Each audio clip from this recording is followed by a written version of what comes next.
Mesdames et messieurs, bonsoir et merci de votre fidélité à votre télévision régionale Prestige TV, mais aussi à votre nouvelle chaîne de radio Prestige FM qui émet en modulation de fréquence sur les 95.5 FM pour être au diapason de l'actualité d'ici et d'ailleurs. Et vous avez raison, la grande édition. Au sommaire, le Parti démocratique sénégalais traverse ces temps-ci une zone de turbulence à Thiès. Deux camps rivaux ne fument plus le calumet de la paix depuis belle lurette. L'université Iba Der Thiam de Thiès a abrité une conférence axée sur l'intelligence artificielle. L'objectif visé, permettre à la jeune génération d'être au diapason de l'intelligence artificielle afin de mieux préparer le futur. Le suivi de l'actualité internationale et la page sportive mettront à terme à ce rendez-vous d'information. Merci de votre fidélité. Le développement, c'est dans une poignée de secondes.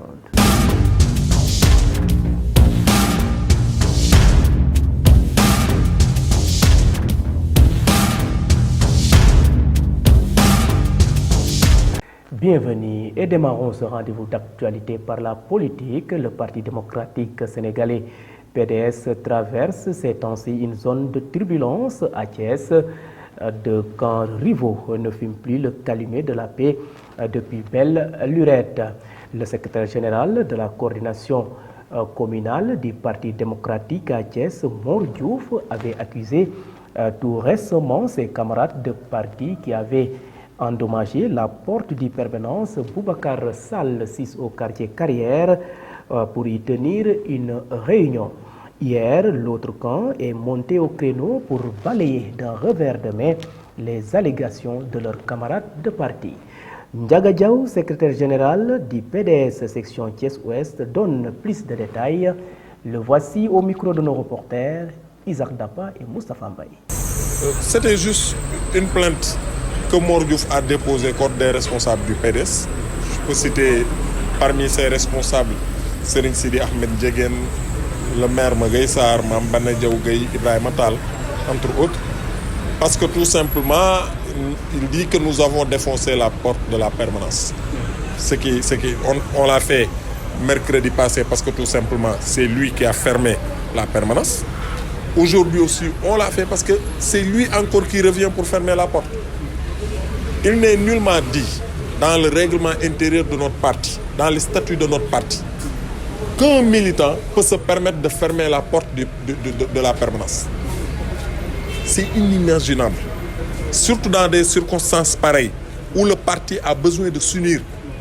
On ne peut pas se permettre de laisser ce Mor Diouf fermer les portes de la permanence. Mais à chaque fois qu'il le fait, nous allons défoncer la porte et tenir notre réunion. Maintenant, il vient raconter du n'importe quoi. Il dit que nous l'avons menacé de mort, que nous avons détruit la permanence alors que c'est lui qui l'a réfectionné. Moi, personnellement, j'ai eu à réfectionner la permanence. Et pourtant, je n'ai pas fermé les portes. Je dis, Sidi Ndiéguène, Ahmed Mbaye, Dene Bassal ont réfectionné la permanence avec leurs propres moyens. Ils n'ont jamais fermé les portes. Les anciens ont cotisé pour réfectionner la permanence, ils n'ont jamais fermé la porte. Aujourd'hui, quand le directeur des structures, Salih Oudien, se permet de demander à Mor Diouf de fermer la porte à des responsables, et la majeure partie des conseillers municipaux et départementaux, sous la bannière du PDS, ça pose problème. Le parti doit agir le plus rapidement possible. Nous ne sommes pas dans du sérieux. C'est ça la réalité. Et cela doit cesser. En tout cas, le commissaire a été très clair. Il demande au respect, n'est-ce pas, du... Restons toujours à la permanence Boubacar Sall où les libéraux ont failli passer à la vitesse supérieure par souci de positionnement.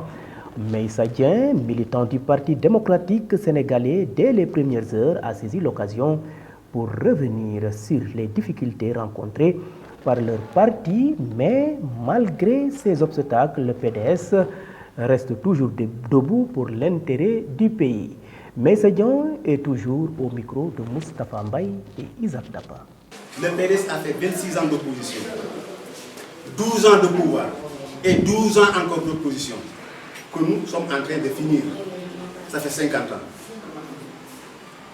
Le PDS est créé en 1974, nous avons fait 4 ans, 78, nous sommes allés aux premières élections élection présidentielle démocratique au Sénégal, nous avons obtenu officiellement, je dis, 18 députés. Mais en réalité, nous avions mis en ballottage Léopold Sédar Senghor. Ce que le président Senghor n'a pas voulu accepter. Parce qu'il était presque conscient que si nous allons à d'autres élections présidentielles en 1983, le PDS va le battre. Xam nga borom xam-xam la mu raadaloo ko ndànk en 1980. Donc c'est par stratégie. Quel a été le mot magique de cette stratégie entre 2014 et 2018? Nous sommes un parti de contribution. Parti de contribution. Ça c'était le début. Maître Wade lui a trouvé à Mogadiscio pour lui dire que je veux un parti, mais ce sera un parti de contribution. C'était ça le mot magique de notre combat. Senghor a un peu cru et nous avons fini, n'est-ce pas, par le mettre en ballottage en 1978. Voilà. C'est une stratégie qu'elle connaît qu'il y a comme stratégie. Et alors, avec Abdou Diouf, mais ce n'est pas pour rien que nous avons intégré le gouvernement d'Abdou Diouf en 1991. C'est long, c'est toute une histoire. Je ne vais pas m'étaler. Mais le PDS a intégré, après plusieurs combats, après plusieurs arrestations, le PDS a intégré le gouvernement élargi de Abdou Diouf, hein, pour que Abdoulaye Wade devienne un ministre d'État, avec 4 ministres. Vous suivez le rendez-vous de l'actualité grâce à votre nouvelle chaîne de radio Prestige FM qui émet en modulation de fréquence sur les 95.5 FM ici à Thiès. Et à présent, parlons éducation. Dans cette édition, l'université Iba Der Thiam de Thiès a abrité une conférence axée sur l'intelligence artificielle, d'où le thème « L'intelligence artificielle est donnée au service de l'innovation pour un développement durable ». Cette initiative vise à préparer les jeunes dans ce domaine à l'horizon de 2030. Salif Gueye, professeur titulaire des universités de classe exceptionnelle, revient sur l'importance de cette rencontre. Je vous propose de le suivre. Uniquement les sensibiliser, leur montrer que l'IA vraiment, le numérique, c'est le futur. Donc on dit par exemple la révolution 4.0. Donc la 4e révolution industrielle, c'est le numérique. Donc actuellement, on ne peut rien faire dans le monde sans le numérique. Donc il faut qu'on se mette à jour. C'est pourquoi l'État, par exemple, du Sénégal, au niveau de Diamniadio, il y a un super calculateur très puissant que l'État du Sénégal a acheté. Il y a donc les data centers, etc. Donc pour faciliter les calculs, accélérer les calculs.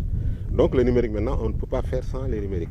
Leur montrer ça et montrer aussi qu'il y a plusieurs métiers du futur donc, qui sont liés au numérique.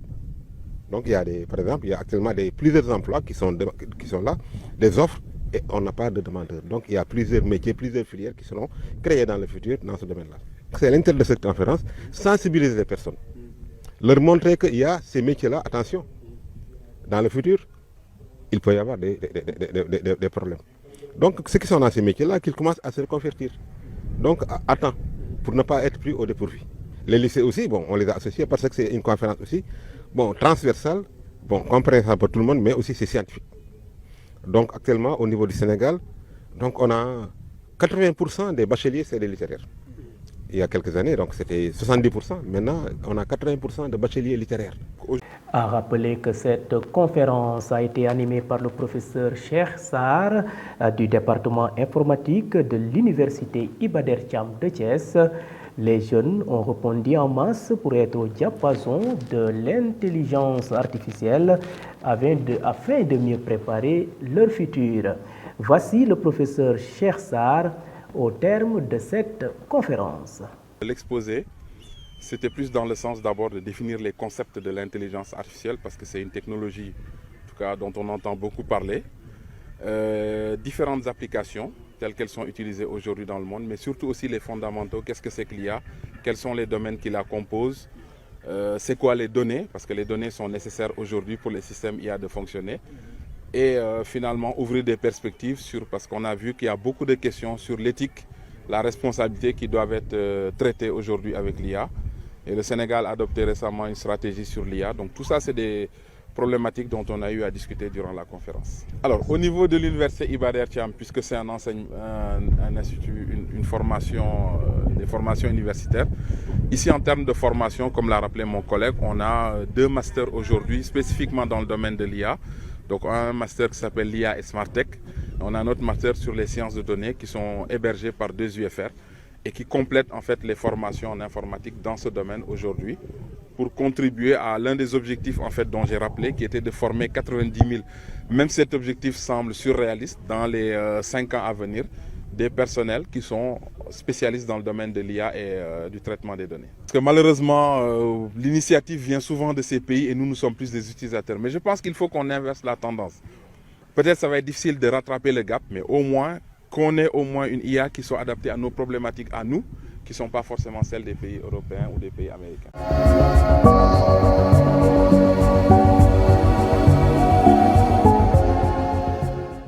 Et à présent, jetons un regard sur ce qui fait l'essentiel de l'actualité nationale de ce jeudi 29 février. Immigration irrégulière, une pirogue échoue au large de Saint-Louis.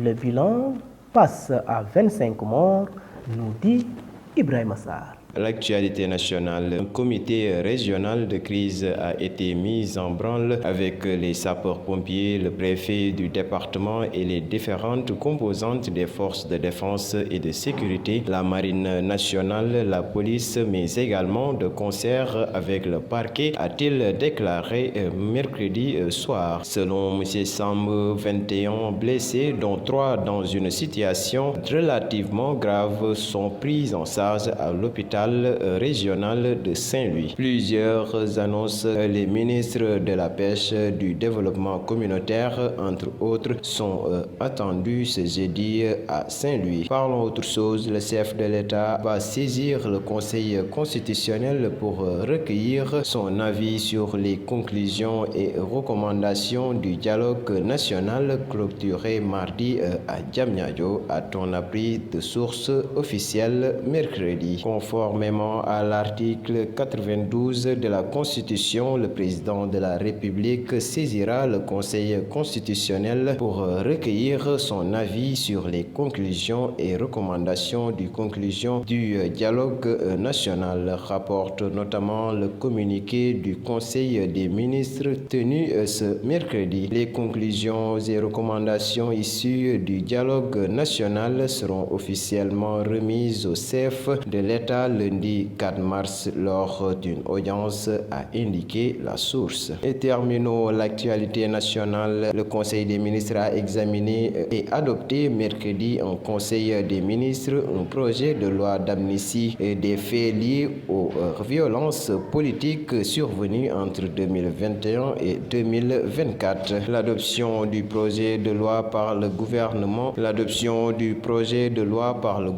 survient à la suite de la promesse faite par Macky Sall lundi dernier à l'ouverture du dialogue national de proposer une loi d'amnistie générale des faits se rapportant aux manifestations politiques survenues entre 2021 et 2024. Le projet de loi sera présenté à l'Assemblée nationale dans les meilleurs délais selon le communiqué du Conseil des ministres. C'était tout pour l'actualité nationale.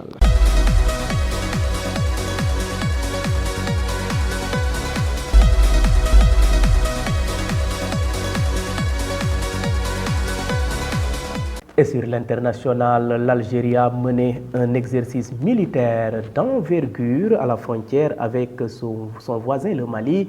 Mais tout d'abord, démarrons par le pays de Toumaï où l'opposant Yaya Dilo est mort, a annoncé le procureur de N'Djamena. Le suivi de l'actualité hors de chez nous, c'est avec Ramatoulaye Cissé. Démarrons l'actualité internationale au Tchad. L'opposant Yaya Dillo est mort hier des suites des blessures qu'il a reçues dans l'assaut du siège de son parti. L'annonce a été faite ce 29 février par le procureur près le tribunal de grande instance de Djamena, Oumar Kebelaï, lors d'une conférence de presse. Il y aurait des dizaines de blessés et de morts et 26 personnes sont interpellées. Toujours selon le procureur, à la mi-journée, le calme est revenu, mais l'Internet est toujours coupé dans la capitale tchadienne. L'armée algérienne a mené mardi 27 février un exercice tactique de grande ampleur à la frontière avec le Mali. Il a été supervisé par le chef d'état-major de l'armée nationale en personne, le général Saïd Chaner Griha. Cet exercice, qui intervient dans un contexte de forte tension avec les pays voisins, a aussi valeur de message adressé aux autorités maliennes de transition. L'exercice s'est déroulé dans le secteur de Borj Badji Mokhtar, une zone désertique traversée par un massif montagneux qui a donné son nom à la simulation Tempête du Hogar 2024. Le guide suprême iranien, l'ayatollah Ali Khamenei, est intervenu une nouvelle fois pour appeler les électeurs à se mobiliser pour le scrutin de ce vendredi, alors qu'un sondage prévoit une faible participation, en particulier à Téhéran, devant une parterre de jeunes électeurs. L'ayatollah Ali Khamenei a de nouveau appelé les électeurs à se mobiliser. Tous ceux qui aiment l'Iran doivent savoir qu'une élection à faible participation est contre l'intérêt de tous, a déclaré le numéro 1 iranien. Il a ajouté que les États-Unis, les Européens et les Israéliens surveillaient de près la mobilisation des électeurs en Iran et pourraient menacer la sécurité du pays en cas de faible participation. Mesdames et messieurs, c'en est tout pour l'actualité internationale.